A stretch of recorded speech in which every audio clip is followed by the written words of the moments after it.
বলতে পারেন মহিলারা জাহান্নামে বেশি যাবে কেন? ওদের বদনাম বেশি।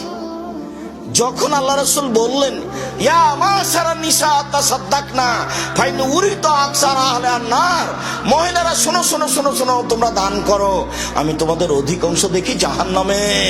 জাহান্নাম বলতে নারী আর নারী, জাহান্নাম বলতে নারী আর নারী, আমি তোমাদের অধিকাংশ দেখি জাহান্নামে নারী, তোমরা দান করে বাঁচো।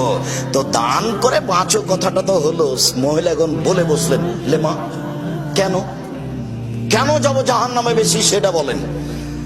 তখন আল্লাহ রাসূল বলছেন তুকসিরুল্লাহ, তোমরা মানুষের বদনাম করো, মানুষকে অভিশাপ করো, এসে কথা বলো, এই কারণে জাহান্নামে যেতে হবে। এক।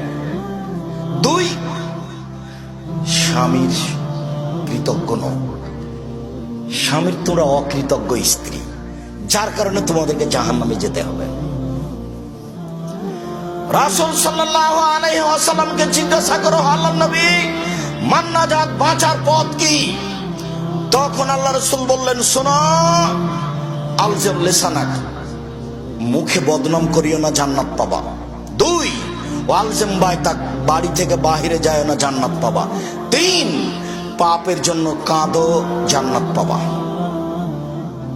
আয়েশা রাদিয়াল্লাহু তাআলা আনহা বলেন আমি বললাম আল্লাহর নবী সাফিয়ার জন্য এটাই যথেষ্ট, আপনি যে সাফিয়ার অত প্রশংসা করছেন, ও তো খাটো মহিলা, এই খাটো কথাটা বদনাম হয়ে গেছে। তখন আল্লাহ রাসূল বলছেন আয়েশা শোনো, লাকাত কুলতে কালিমাতান লাউ মুজিজাত বিহাল বাহর আলা মাজাজাতহু, আয়েশা তুমি যে কথাটা বলেছো, এই কথাটা যদি সাগরে ফেলে দেওয়া হয়, সাগরের পানি ঘোলা হয়ে যাবে। আয়েশা রাদিয়াল্লাহু তাআলা কি বলেছেন?